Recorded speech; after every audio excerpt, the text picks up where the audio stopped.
Also joining us tonight is law professor and constitutional law expert, Attorney Lulu Reyes in Baguio City. Attorney Lulu, welcome back. Thank you again for making time for this.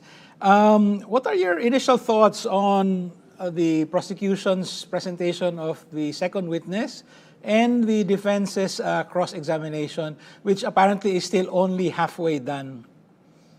Okay, good evening, John. Good evening. It's been a long day. It started at around a little past 2 and then ended at around 8:15. I was checking my clock. If the assignment was to delay and to bore us to death, then I think the defense just succeeded in that task for today. I think there were many moments during the hearing and the presentation of this witness where we were wondering where we were headed. But admirably, Attorney Lotok of the NBI is the first witness that really framed for us the proper context of and meaning of the utterances made by the Vice President on several occasions. This was not part of the testimony of the first NBI agent who testified, si Agent Kalilong. But Attorney Lotok drew for us kung ano nga ba ang magiging impact, potential impact, kung papabayaan nila na yung mga sinabi at pagbabanta ni Vice Presidente ay hindi na iimbestigahan.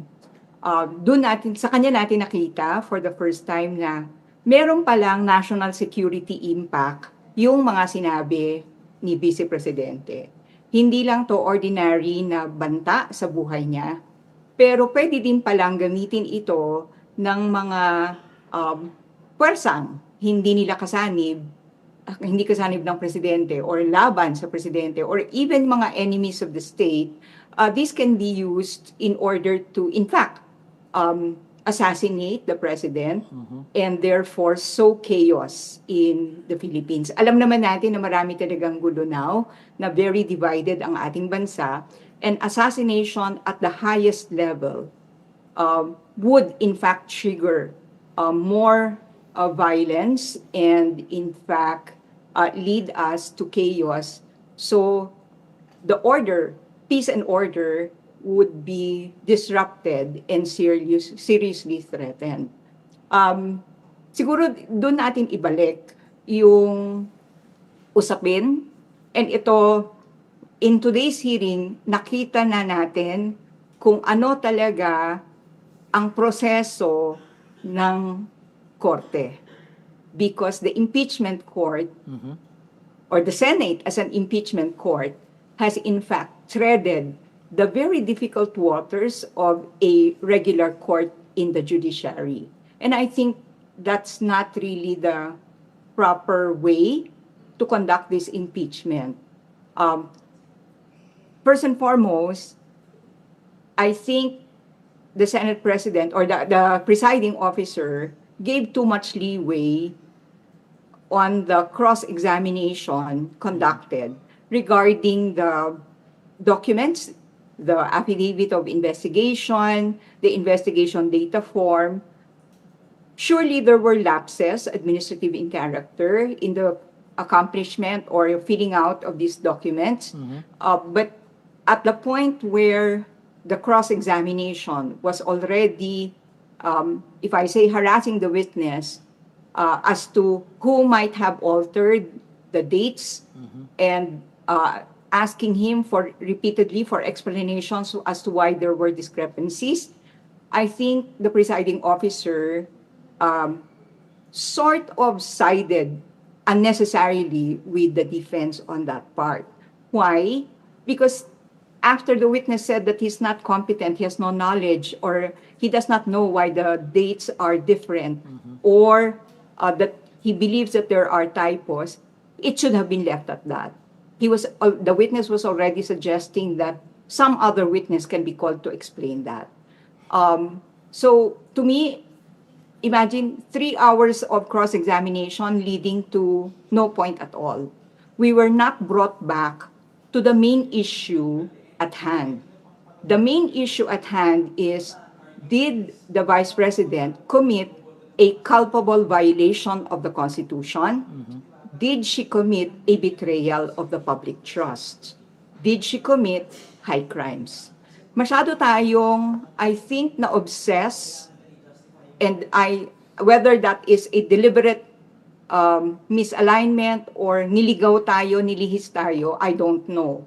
Pero masyado tayong na-obsess dun sa nature ng grave threats at saka yung effect. Simple lang naman ang tanong dito. Do you want a Vice President who behaves that way while in office? Yun lang naman ang tanong. Did she, in fact, commit a culpable violation of the Constitution by saying those words repeatedly? Diba? Ang ating Constitution prescribes a specific order, and that is rule of law. That's one of the basic foundations of the rule of law. If indeed there were threats against the life of the Vice President at the time she uttered those words, tama ba na magbanta siya sa buhay ng presidente? Di ba, kung naniniwala siya sa rule of law, ang tamang response dyan is that kung pinatay siya, ipapapatay niya ang presidente, ang tamang response ay dapat imbestigahan ang pagkamatay niya. Hindi tayo lex talionis. We're government of laws and not of men. Hindi to eye for an eye or a tooth for a tooth, di ba? We're not living in the world of savages anymore. But that's the impact of the Vice President's statements and utterances. Ganti. Meron tayong batas. Kung totoo ang justification niya na natatakot siya at that time, Vice Presidente siya. Meron siyang kapasidad para i-inveigle lahat ng resources ng government para tulungan siya at para isalba siya, di ba? But she did not. Instead, she said she contracted a person who will kill the president, his wife, the first lady, and former speaker, Martin Romualdez. That shows a mental state or a mindset that there is no rule of law. Hindi siya sumusunod sa mga batas. Gagawin niya kung anong gusto niyang gagawin. Attorney I Lulu, don't think we want a president or vice president for that. Yun lang ang sa akin. Ibalik natin dun sa tamang konteksto ng usapin. Attorney Gusto ba Lulu, nating manatili sa pwesto ang isang mataas na opisyal ng gobyerno na napakadaling i-disregard ang rule of law? Attorney Lulu, I have many questions about the process that we just endured. But your point makes me ask, so whose role is to bring us back to the right focus? Is it the prosecution? Is it the senators? Is it the presiding officer? To look at the political part of the political justice equation that defines impeachment. Objectively, I believe that the prosecution is heading towards that direction. Okay. Because in the manner that they propound their questions to their witnesses, especially to Attorney Loto, di ba, sila yung nag-elicit kung bakit nila inimbestigahan even without a complaint from the President or his wife and the Speaker, bakit nila inimbestigahan to? Kasi siya yung pinakamataas na opisyal ng ating gobyerno. At talagang nasa mandato nila yan. So, it's a prosecution, but I think the judges or the senators, ayoko nang gamitin yung term na judges to refer to the senators. The senators also have a role to bring back the conversation to what it really means. I think I'm growing in my belief that adopting the adversarial nature of proceedings in the Philippines is a wrong one or it will be misapplied if adopted in an impeachment proceeding. Dapat yung judges, kasi sila yung elected, di ba? Yung senator, sila yung elected. And we can see that in the drift of the questions that are asked by our senators. Kasi yung mga tanong nila, yun yung talagang naglaland sa atin, sa mindset natin. And in today's hearing, I'd like to make special mention of the questions of Senator Risa Hontiveros, because in her limited time, first, she asked kung totoo nga ba or naniniwala si Attorney Lotto na exercise lang ba yan ng freedom of speech. Tinamaan tayo doon kasi nga naman, baka naman part yan ng freedom of speech ng nating lahat, di ba? And hindi natin dapat i-deny maski sa Vice Presidente. Yung tanong niyang yun elicited a comment from Attorney Lotok saying that the threats against the life of the President, his wife, and the former Speaker are within the so-called dangerous tendency rule, which is one of the tests used in constitutional litigation to determine whether speech is in fact protected or no longer protected. And it was Attorney Lotok who pointed to us that that kind of speech bordered already on illegality. Kasi it was inviting the commission of a crime. So, yung senator judges, in their very limited time, siguro are the ones who are able to give to us or bring us back to the proper context by which this evidence must be weighed and appreciated. Attorney Lulu, last week we heard your unvarnished opinion about the quality of the defense counsel, CJ Narvasa. Speaking as a layman observing today's day 4 trial, I saw a stark difference between CJ Narvasa and Mark Binluan.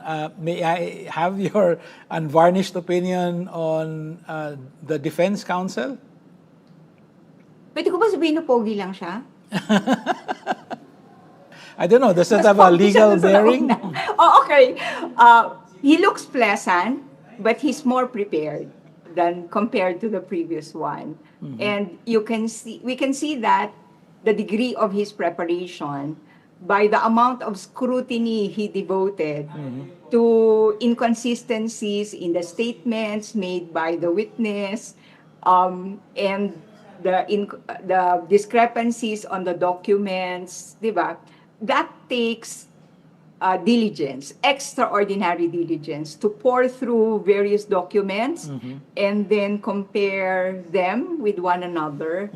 But to me, ang naipakita lang ni Attorney Mark Binluan is that there might have been, and I'm saying the word might have been, administrative lapses, first at the NBI level, kasi yung dates mukhang may alteration, tapos they do not make sense bakit mas maagang na-receive ng DOJ, National Prosecution Service, January daw, di ba, yung altered. Samantalang sinasabi niya, February 5 lang, or February 10 yata, sorry, na complete yung investigation. Tapos yung absence of signatures, etc., di ba? I could understand why the defense wanted to point out these inconsistencies and discrepancies, because they wanted to siguro cast doubt on the ability, capacity, and competence of the NBI. And then, from that incompetence, pinopoint out nila na biased ang NBI. Na hindi pantay ang pagtingin ng NBI nung merong banta kay Presidente versus dun sa banta laban kay Vice Presidente. So, ganun yung drift ng kanilang cross-examination so far. Yung administrative lapses, obvious yan. And maybe the si Attorney Loto was not able to explain well enough kung bakit merong ganong discrepancies, especially after he testified na yung affidavit of investigation that they submitted is the effort of the whole team. And the team he headed. So, bakit nga ba, di ba? And as head of the team, dapat na-explain niya yan. Siguro yun yung kailangang ipaliwanag. Ang paliwanag can come during the redirect examination. Okay. Iko-cure naman yan ng redirect examination. Pagdating doon sa bias, kasi di ba, pumupunta sila doon sa bias ng, sila, ang cross-examination, ang nag-mention ng bias ng NBI, I think medyo, ano yan, paldo. If I may use the common term now, paldo yung ipo-point out mo na bias yung NBI. Why? Kasi ang laki ng diferensya nung grave threats versus the President and the alleged threats to the life of the Vice President. Ano yung huge difference? The threats made by the Vice President against the life of the President were made so publicly in front of audiences. So that would have triggered a motu, I will use a Latin term, a motu proprio investigation by the NBI. Walang bias doon. Part yan talaga ng trabaho nila. Di ba, in the US nga, talagang you don't need instruction, unilateral yan. It's a unilateral move on the part of the NBI kasi pag hindi naman nila inimbestigahan yung active threats made by the Vice President on several occasions, magmumukha naman silang hindi nila ginagawa ang trabaho nila. Hindi nila pinoprotektahan yung ating system of law and order. On the other hand, yung alleged threats against the life of the Vice President or the so-called Romanov, sa atin, it does not, to me it does not make sense. Because the Romanov scenario was dropped by the Vice President's own brother much earlier. So, the potential targets of a Romanov plot were actually the President himself and his family. So, I think, when they were trying to pull us into believing na may Romanov threat against the Vice President, medyo mukhang afterthought na yon. Diba? It's a defense that they developed along the way, but was not existing at the time when the threats were made. So, ganun yung dating sa akin. Parang, yung nga, paldo yung defense na bias ang NBI. Kasi, wala naman talagang ebidensya na merong ganong threat. At least if we believe the NBI. Attorney Lulu, what about the possible administrative lapses on the part of the NBI or the DOJ? What kind of impact would they have on the prosecution's case for Article 4? To me, these are totally irrelevant or immaterial because first, the Vice President has not denied and in fact has confirmed on one occasion, at least one occasion, that she really made those threats. Ang focus natin is, binantaan ba talaga ni Vice President ang buhay ni President, ng Presidente? And the answer is yes. So whether or not there were administrative lapses in the investigations conducted by the NBI and by the DOJ and PS, those are immaterial because the evidence of those utterances is so obvious. Ano sa video? Yun lang yun. What about, I asked this question earlier of Kong Zia Adyong. I sense that the defense is laying the predicate to suggest that the NBI investigation was accelerated on February 5, 2025, because of the impeachment case, the first impeachment, first set of impeachment cases against the Vice President. Parang they are, so in effect, it might actually be very political. They're suggesting that this is the impetus for the investigation. How Balikan should we natin read that? yung events. The first recorded public threat made by the Vice President was sometime in October of 2024. And then that November 23, 2024, all-nighter, di ba? As in, napuya tayong lahat dyan. And then subsequently, yung confirmation niya na she really meant them. That's another public statement. By December of 2024, there were already several citizen-initiated impeachment complaints. So, I think that fact must be emphasized here. December pa lang, sunod-sunod na yung impeachment complaints against the Vice President. I think the earliest was even November, shortly after the controversial all-nighter made by the Vice President when her Chief of Staff was detained by the House. So, trying to connect the actions of the NBI as politically motivated to the impeachment complaint, sa akin, wala namang mali doon. Mali ba yun? Di ba, unang-una, it's part of their duty. Pero by February 5, remember, both the House as well as the Senate, February 5, 2025, were already on recess. And by, I think, February or March of the same year, last year, di ba, we were already discussing the Supreme Court decision. So, walang ganong, di ba, prejudice or bias, walang ganong kabigat na impact yung sabihin na nating minadali na pag-imbestiga ng NBI doon sa utterances ni Vice President. Kasi even before that, there were already impeachment complaints initiated by citizens and members of Congress.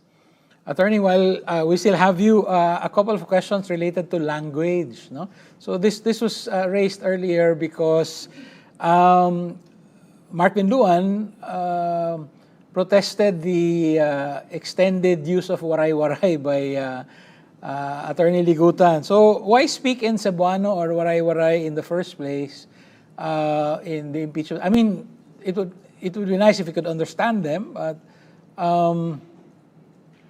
your thoughts on the use of just Filipino and English for the impeachment? Ito yung suggestion ko, kasi nasa rules ng Senate on impeachment that only English and Filipino could be used throughout the proceedings. And that's because English is the language of the law in the Philippines. We write our Republic Acts, everything, di ba? Official acts of government are in English. Tapos, we have Filipino translations. So, to make it more understandable to more Filipinos, especially those who have very little legal background, okay sa akin na Filipino. But again, given the diversity of Filipinos, pwede bang isuggest na meron silang parang subtitles? Di ba? That might be a good suggestion. So, even the Warays can understand it, or perhaps yung Bisaya, yung gano'n, mag-occasional subtitle, if that is not asking for too much, dapat merong language interpreter. Kasi this is a proceeding initiated by the Filipino people, and the tayong mga Filipino, hindi iisa ang salita natin. So, tama lang na ilimit based on the rules, pero ang pag-intindi ng nangyayari, baka pwedeng i-translate in other Philippine languages. I think it's a great idea, Attorney Lulu, and also a good note to end our interview with you on day 4. Attorney Lulu Reyes, thank you very much. Thank you.